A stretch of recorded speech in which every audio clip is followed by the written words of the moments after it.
जल को हम लोग यौगिक क्यों बोलेंगे?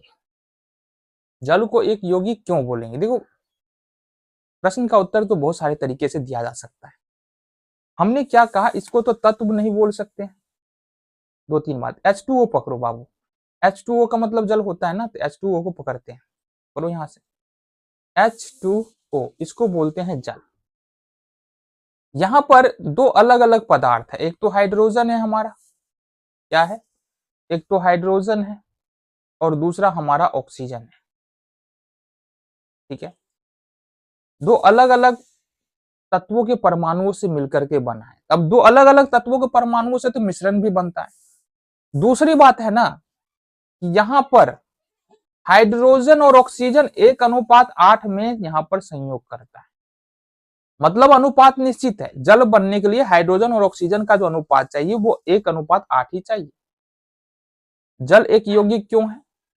जल एक यौगिक इसलिए है, ठीक है, क्योंकि यहां पर देखेंगे जल बनाने के लिए हाइड्रोजन और ऑक्सीजन जो है ना एक निश्चित अनुपात 1:8 में संयोग करते हैं।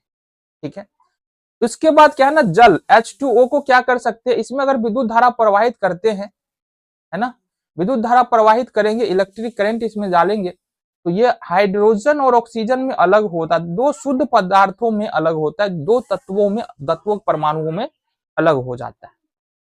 तो यहां से हम क्या बोल सकते हैं, क्या बोल सकते हैं, हाइड्रोजन और ऑक्सीजन 1:8 में संयोग करके जल का निर्माण करते हैं। दूसरी बात है, जब विद्युत धारा प्रवाहित करते हैं तो इससे हमको दो प्रकार का पदार्थ मिलता है, हाइड्रोजन और ऑक्सीजन। इससे हम कह सकते हैं कि जल क्या है, एक यौगिक है। क्योंकि यौगिक का डिफिनीशन क्या कहता है, एक बार ये समझ जाओ तो जो हमने बताया ये समझ में आ जाएगा तुमको। यौगिक का डिफिनीशन कहता है, दो या दो से अधिक पदार्थ जब एक निश्चित अनुपात में संयोग करता है तो यौगिक का निर्माण होता है। तो यहाँ पर हाइड्रोजन और ऑक्सीजन 1:8 में संयोग कर रहा है, मतलब बनेगा तो यौगिक ही। साथ ही साथ यौगिक का डिफिनीशन क्या कहता है, यौगिक का डिफिनीशन कहता है इसमें दो या दो से अधिक पदार्थों के परमाणु होगा, जबकि तत्व का डिफिनीशन क्या कहता है, उसमें एक ही पदार्थ का परमाणु होगा।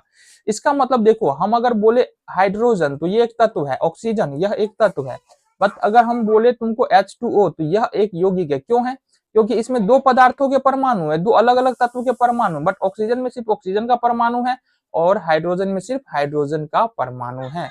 तो जल एक यौगिक है क्योंकि यह दो या दो से अधिक परमाणुओं से बना हुआ है। दूसरी बात, अगर जल में हम अगर विद्युत धारा प्रवाहित करते हैं तो यहाँ पर हमको दो परमाणु मिल जाता है, दो तत्व, अलग अलग तत्व हमको मिल जाता है। तो ये हो गया तुम्हारा उत्तर।